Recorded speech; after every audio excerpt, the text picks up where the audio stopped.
안녕하십니까. 김경국TV 시작하겠습니다. 검찰과 민주당이 국정감사에 이어 2라운드 경기를 시작하고 있습니다. 민주당은 국정감사 기간 동안 검찰 때리기에 열중했었죠. 정치검찰 정도 비난은 아무것도 아니었고, 심지어 김건희의 개 이런 표현까지 동원해가면서 검찰의 모욕을 안겨줬습니다. 검찰도 가만히 있지는 않았죠. 과거와 달리 고검장, 지검장 이런 사람들이 국정감사에 나와서 민주당 의원들을 향해서 팩트 폭격을 하면서 맞서는 진풍경을 연출하기도 했습니다. 심지어 송경호 부산고검장 같은 사람은 민주당 이건태 의원을 향해서 이재명 방탄에만 열을 올리지 않았느냐, 이렇게 직격탄을 날리기까지 했습니다. 어쨌거나 민주당은 국정감사 기간 내내 심우정 검찰총장 그리고 이창수 서울중앙지검장을 탄핵하겠다 그러면서 검찰을 압박해왔습니다. 다만 심우정 총장의 경우 민주당 내부에서도 심 총장을 탄핵하는 부분에 있어서는 지금 갑론을박이 진행 중이라고 합니다. 도이치모터스 주가 조작 혐의와 관련한 김건희 여사의 무혐의 처분을 탄핵 사유로 지금 밝히고 있습니다, 민주당이. 그런데 심우정 검찰총장은 추미애 법무부 장관 시절 그때부터 도이치모터스 사건 수사와 도이치모터스 주가 조작 의혹 사건 수사와 관련해서는 검찰총장의 수사 지휘권을 박탈시켰습니다. 그래서 심우정 검찰총장은 도이치모터스 그러니까 김건희 여사의 도이치모터스 주가 조작 혐의와 관련한 그 부분 수사를 명분으로 탄핵을 시킬 수가 없는 것입니다. 그래서 아마도 지금 민주당에서 갑론을박 중이라고는 하는데 심우정 총장의 경우 탄핵에서 제외되지 않을까, 이런 전망이 지금 더 우세한 형편입니다. 심우정 총장을 탄핵 명단에 포함시켰을 경우 민주당의 탄핵 전체가 희화화될 수 있기 때문입니다. 어쨌거나 민주당이 이창수 서울중앙지검장을 탄핵할 것이다, 이 부분은 거의 확실한 팩트로 지금 자리 잡아가고 있습니다. 그러자 검찰은 민주당 돈봉투 의원들에 대한 최후 통첩으로 지금 반격에 나서는 그런 국면입니다. 이번 국정감사를 통해 검찰을 조롱하고 흔들고 급박한 대가를 이제 민주당이 치를 차례인 것 같습니다.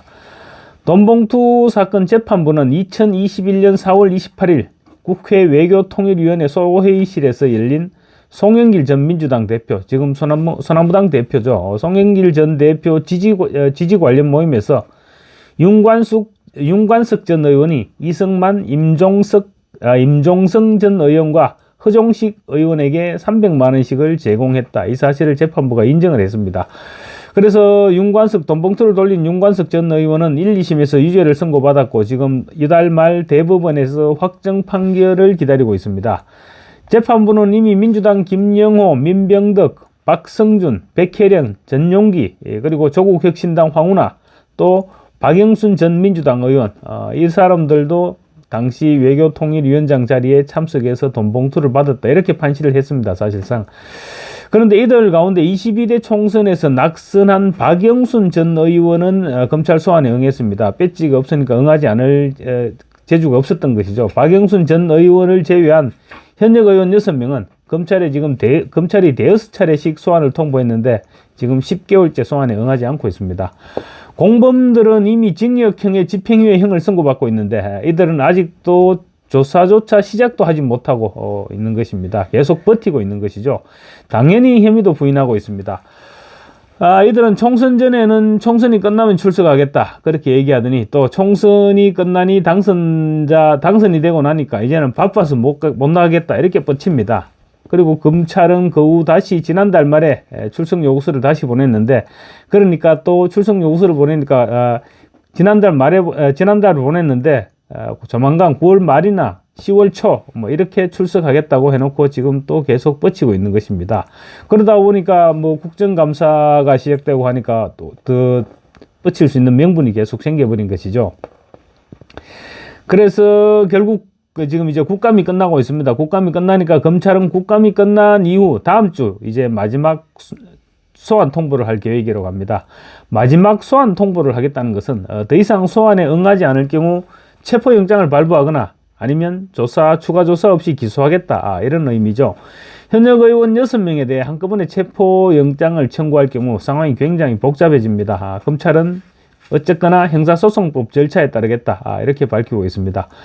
형사소송법에 따르면 죄를 범했다고 의심할 만한 상당한 이유가 있는 피의자가 정당한 이유 없이 출석 요구에 응하지 않거나 또 응하지 않을 우려가 있을 경우 검찰이 법원에 체포영장을 청구할 수 있습니다.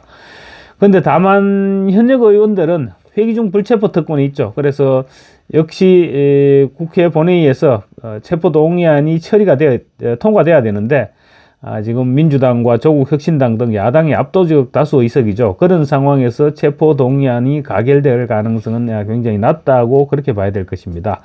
또 검찰이 야당 의원 6명을 한꺼번에 강제 구인하려 하면 강한 역풍을 맞을 수도 있습니다. 그래서 지금 상황으로 볼 때는 조사 없이 그냥 기소할 가능성이 더 높다는 것이 검찰 주변의 얘기입니다.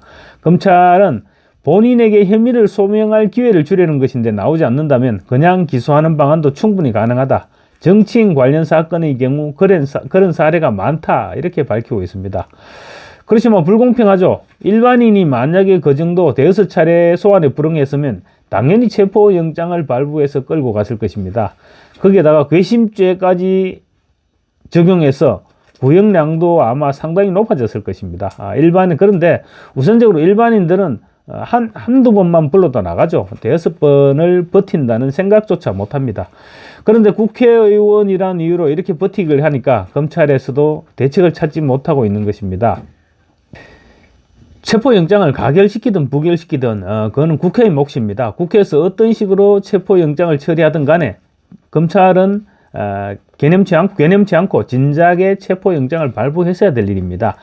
이들 6명과 똑같은 혐의를 받고 있는 허종식 의원, 그리고 이승만, 임종성 전 의원은 정당법 그리고 정치자금법 위반 혐의로 징역 3개월의 집행유예 1년형을 이미 선고받았습니다. 최종 형량이 최종 확정되면 의원직을 상실하게 되는 그 정도 내용의 범죄 혐의인 것입니다. 그럼에도 이들 현역 의원들은 검찰의 요구에 응하지 않고 계속 버티기로 일관하고 있는 것입니다. 이런 인간들이 국회 국정감사에서는 또 정인들을 불러놓고 엄청나게 호통치고 난리법석을 떨었을 것 아닙니까? 생각만 해도 참 말도 안 되는 그런 현실이죠. 정말 있어서는 안 되는 일들인데 지금 버젓이 이런 일이 일어나고 있는 것입니다. 검찰이 시간을 끌어도 너무 끌었던 것 같습니다. 그러니 민주당에서도 계속 검찰을 만만하게 보고 있는 것이죠. 검찰은 이제부터라도 정신 바짝 차리고 신속하게 남은 정치인 연루 사건들을 처리해 나가야 됩니다. 그래야 더 이상 정치권으로부터 무시당하지 않을 수 있을 것입니다. 감사합니다.